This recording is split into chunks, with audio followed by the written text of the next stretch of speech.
ओम शांति।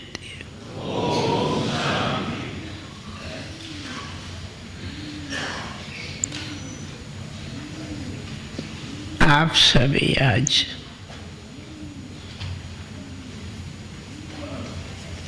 परमपिता भोलानाथ शिव भगवान के,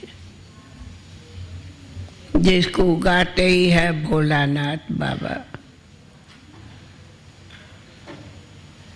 और कहते हैं भर दो वरदानों से झोली। ऐसे वरदाता हम आप सभी का प्यारा भोलानाथ शिव बाबा है, जिसने अपने ब्रह्मा बाबा के तन द्वारा प्रवेश हो हम सभी के कल्याण के लिए वरदान दिए हैं। वो भी इस वर्तमान युग के, जिस युग को कहते हैं कलयुग का अंत, जिस युग में कहते हैं कि ये पुरुषोत्तम संगम युग है,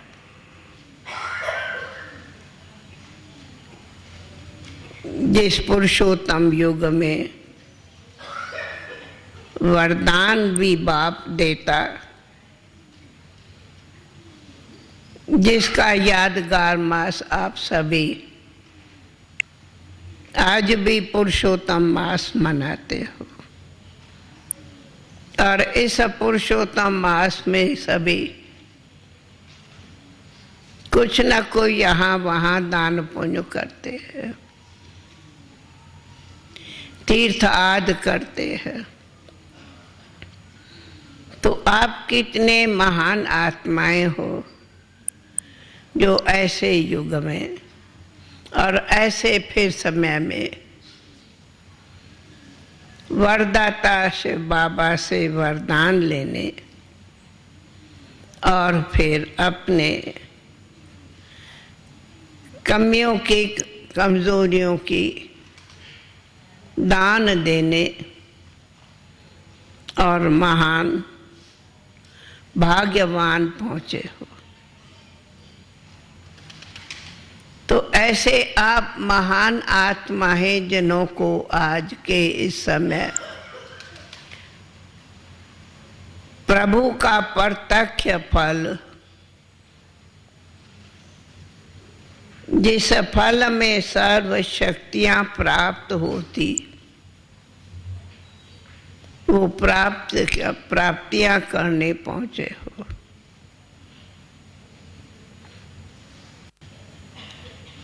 तो आप ऐसे भाग्यमान भाई बहनों को देख भला क्यों नहीं हमें खुशी होगी।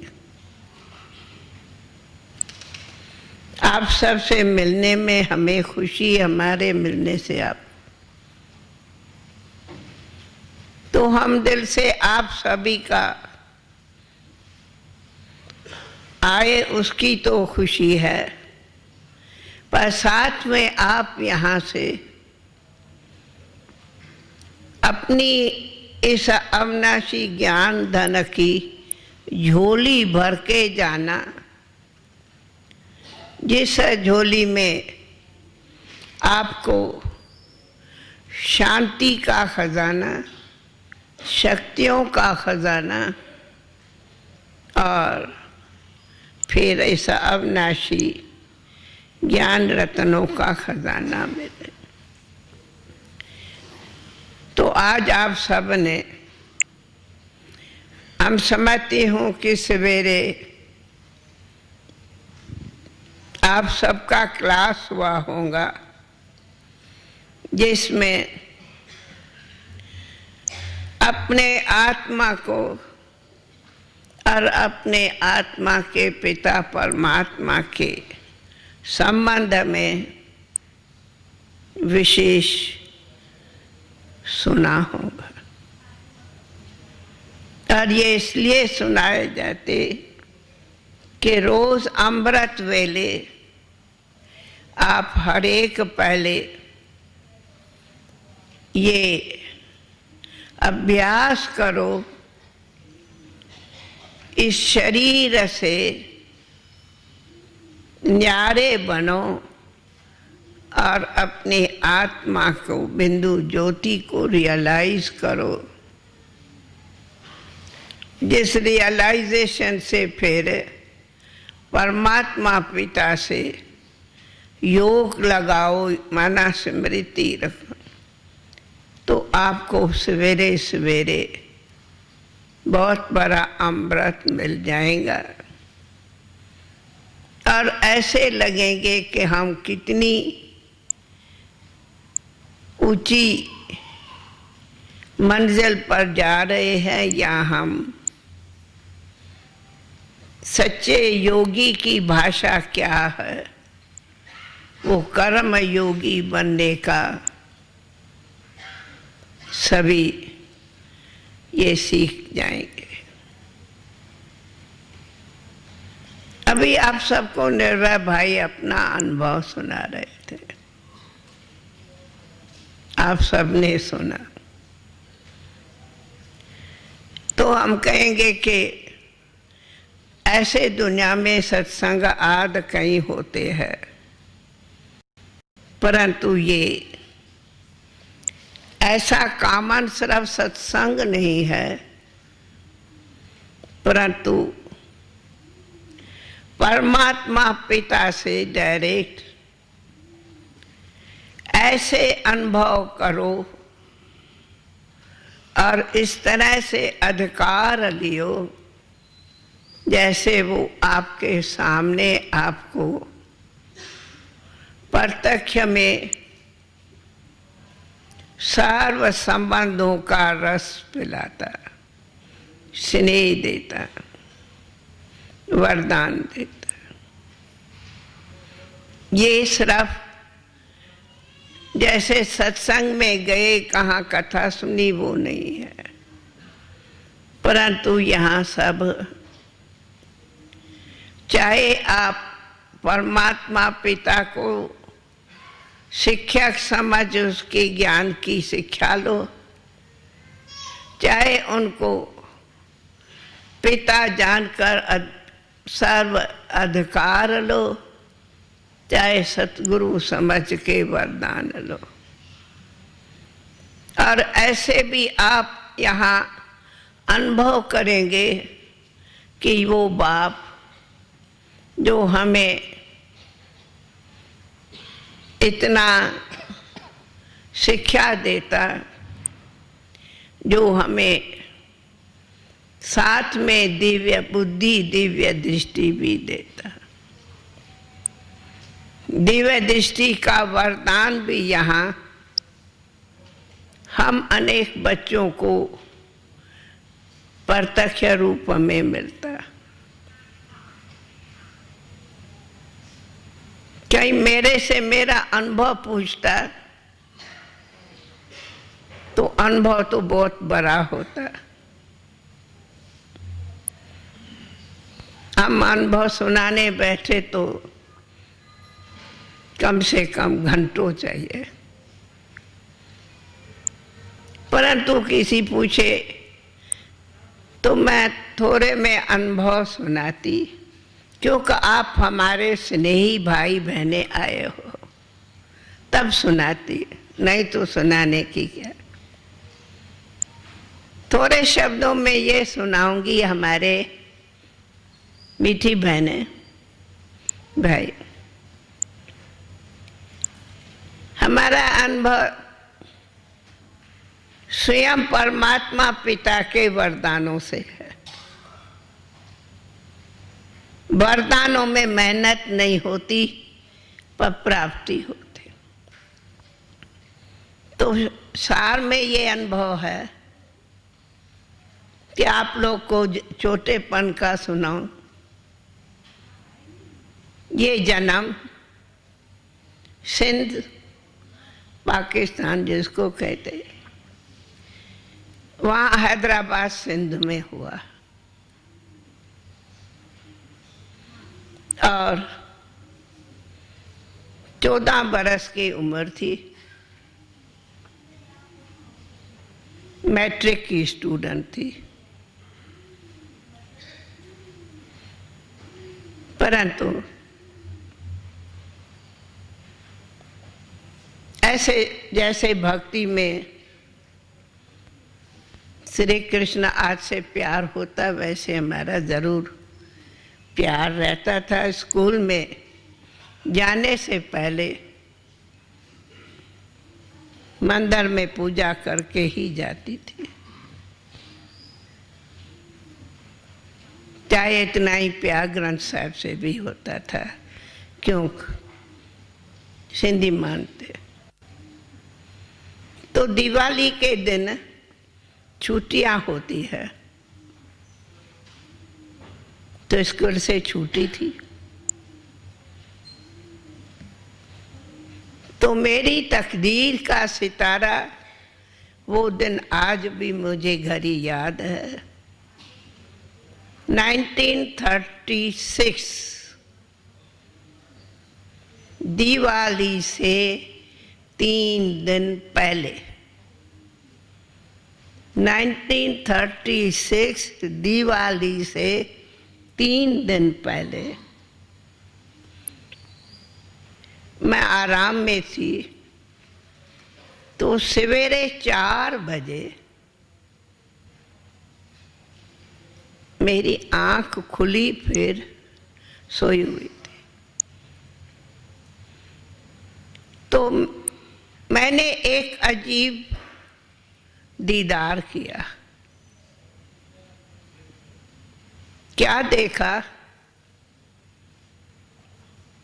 ऐसे ही थी, मैं सोई तो परी थी, नहीं थी। देखा कि एक बहुत मीठी मीठी लाइट आई। किसी ने पूछा है तो मैं सुना, और उसी लाइट से इतना छोटा श्री कृष्ण सामने मुरली बजाते, डांस करते मेरे सामने आए। और बड़ा सुंदर बगीचा था, उस बगीचे से वो आके सामने मेरे पहुंचे। पर जैसे ही उसको मैं देख रही थी, तो एक सफेद सफेद फरिश्ता रूप कहो, मुझे लगा जैसे सत्यनारायण भगवान कोई है। ऐसे बिल्कुल सफेद सफेद मूर्ति। ये आगे श्री कृष्ण है और उसके पीछे वो लाइट की मूर्त थी। तो मैं उसको मूर्त को देख, श्री कृष्ण को देखूं, श्री कृष्ण को देख वो देखूं, दोनों बड़े प्यारे प्यारे लगे। और देखते ही रही तो इतने घड़ियों में ही वो दृश्य गायब हो गया। और मैं जागी तो देखा मैं तो सोई पड़ी हूँ अपने बिस्तरे पर। पर मन में बड़ी खुशी रही और देख ऐसे लगे कि वो दृश्य मैं बार बार देखती रहूं। खैर 2 दिन बीता तो मुझे मेरे लौकिक बाप ने कहा, माना बाप ने कहा कि बेटी तुम्हें स्कूल से छुट्टी है, तो यहाँ एक दादा है मैं जानती नहीं थी, नाम सुन रखा। वो यहाँ नज़दीक में सत्संग करता है, क्यों नहीं जाके सत्संग में सुनती हो। वो अभी बाबा ने कोई वो बहनों का ही सत्संग था, भाई भाई नहीं थे। तो वो सत्संग करता है, बहनें जाती है, जाओ जाके सुनो। अच्छा, कौन है क्या है मुझे तो पता नहीं था।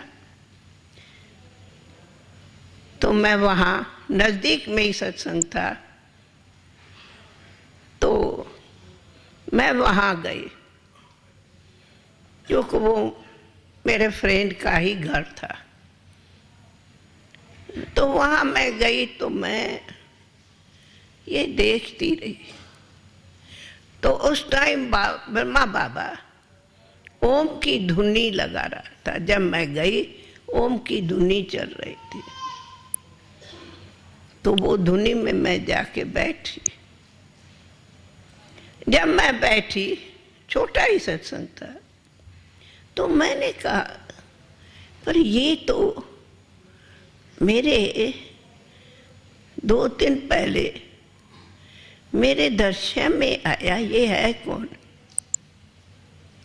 तो मैं वो धुनी सुनी रही थी और बाबा को देख रही थी।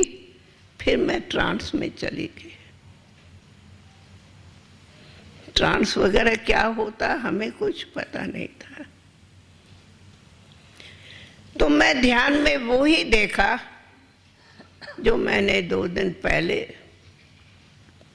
अपने घर में सवेरे सवेरे देखा कि लाइट है, लाइट से कैसे सुंदर बगीचे में श्री कृष्ण है और श्री कृष्ण के साथ ये दिव्य मूर्त है। वो दृश्य मैं ध्यान में देखती ही रही। बहुत प्यारा था और मैं कुछ समय ध्यान में ही थी। मुझे पता ही नहीं पड़ा कब सत्संग पूरा हुआ, सब उठ गए।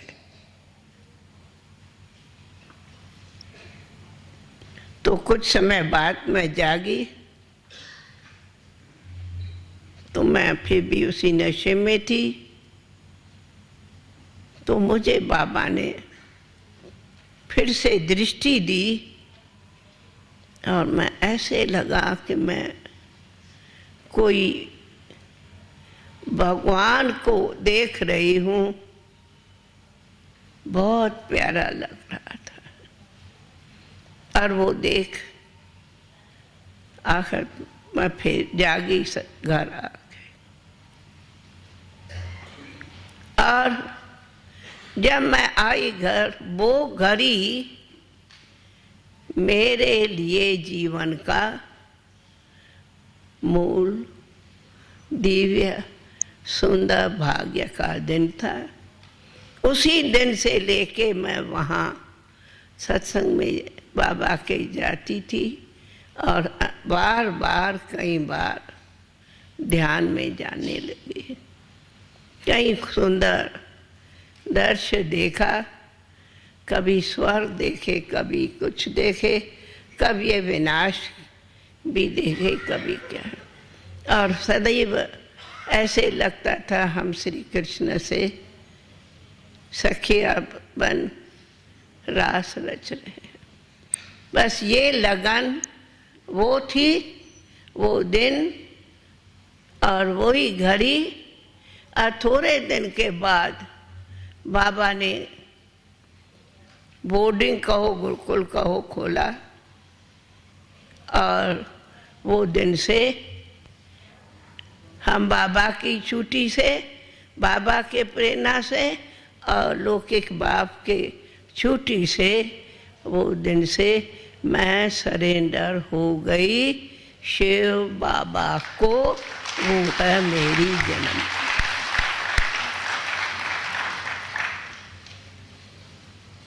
क्योंकि उनके बाद कोई जीवन में दुनिया का न सवाल था न कभी मेरे सामने कोई पजल आए। भल कईयों को पीछे चला सत्संग मन तो भले हुए, पर मुझे नहीं। कारण जो लौकिक बाप था वो भी एक कारण था, लकी है। तो जब वो ज्योतिषी था, वो जन्म से जानता था, बोला नहीं था, पर वो मेरी जन्म पत्री से जानता था कि ये हमारी बेटी नहीं है, ये तो मीरा बनेगी, मीरा बनेगी, ये हमारी बेटी नहीं है। इसीलिए जैसे ही मैंने कहा वैसे ही उसने मुझे चिट्ठी लिख के दी, श्री कृष्ण अर्पणम। मैंने कहा थैंक यू, नमस्कार, छुट्टी होगी। ये है आदि जन्म की कहानी। उसके बाद तो हम बाबा के ही पास बोर्डिंग के सेवा में अथवा इस लगन में रही, और वो लगन से ये जीवन उस दुनिया से पार इस प्यारे प्रभु के कहो गोद में पलती रही हूँ। और ये उनकी ही हमारे ऊपर, चाहे कहो कृपा कहो, दुआ कहो, वरदान कहो, मैं कहती हूँ उनके दुआओं वरदानों से आज हमारे इतने सालों की जीवन पलती पड़ती आगे गई है। हमें न दुनिया का पता, न दुनिया हमारे लिए मर गई, दुनिया लिए हम मर गई, हम तो भगवान तेरी हो गई, हो गई, हो गई, हो गई। इनसे आगे और क्या सुना। फिर भले बाबा ने देश विदेश सब कुछ कार्यक्रम कराए, अनेक देश में भी अनेक सेवा केंद्र में जाना न रहा, सेवाएं रही तो विदेश में भी रही। परंतु हमको तो ऐसे लगा जैसे कहा है ना, हे अर्जुन नष्टो मुहा, तो वो 1 सेकंड में नष्टो मुहा बना दिया। सुना? तो आप सभी को भी एक सत्संग सुनना, पर हम आपको वो कहते ये संस्था कहो, ये यज्ञ गुरुद्वारा यज्ञ कहो, इसमें कोई वो बात नहीं है, परंतु ये तो डायरेक्ट भगवान आकर के इस हमारे ज्ञान यज्ञ में हमें पढ़ाई भी पढ़ाई है, पर साथ में जो वर्तमान सब चल रहा है वो सब साक्षात्कार कराया है। मिसला आजकल की न्यूज़ आप सब सुने होंगे, सुनते होंगे। क्या दुनिया में आज की न्यूज़ है चलते, कितना कुछ दिनों से ये चैलेंज हो रही है कि वर्ल्ड वार होंगे, और हम कहती वो वर्ल्ड वार का दृश्य, विनाश का दृश्य हमने पूरा 1937 में किया है। ज्ञान में 36 में आई, हमने खुद 37 में किया है। जो ब्रह्मा बाबा ने भी किया, हमने भी किया। वो है कि जो दिखाते हैं महाभारत का समय है, कैसे महाभारत के समय यादवों ने पेट से कहते मूसल निकाले, तो पेट से कोई चीज थोड़ी निकलती। अरे तेरे पेट से थोड़ी निकली, माना तेरे दिमाग से। तो ये मूसल कहो, बाम्स कहो, आदि जो कुछ भी है वो है साइंस, जो दिमाग से विनाशकारी साधन बने हैं। भले साइंस से बहुत ही सुंदर सुखमय संसार भी बनता जाता तो विनाश करे। और उस टाइम में महाभारत की लड़ाई थी जिसमें कहा गया है दो थे, एक थे यादुकुल, वो भी विनाश हुआ, दूसरे थे कौरव जो थे कहते हैं माया के थे, और तीसरे थे पांडव जिसको कहते हैं प्रीत बुद्धि। विनाश काले पांडव थे प्रभु के प्रीत बुद्धि, और विनाश काले कौरव थे विपरीत बुद्धि। तो प्रीत बुद्धि विजयंती और विपरीत बुद्धि विनश्यंती। अब आप दोनों में बताओ आप कौन बनेंगे? प्रीत बुद्धि, प्रभु से प्रीत बुद्धि विजयंती तो वरदान है। ये सुनाने का ये है, ये समय है, आप सब आए हो प्रभु से प्रीत बुद्धि बन क्या विजयंती विजयंती विजयंती मन्ने जिसके लिए गाते हैं बैजंती माला। तो आप सभी भी ये समय वो है जब कि प्रीत बुद्धि बनो तो पांडव विजयंती बनेंगे और साथ में परमात्मा के प्यार के अधिकारी और स्वराज के अधिकारी बने।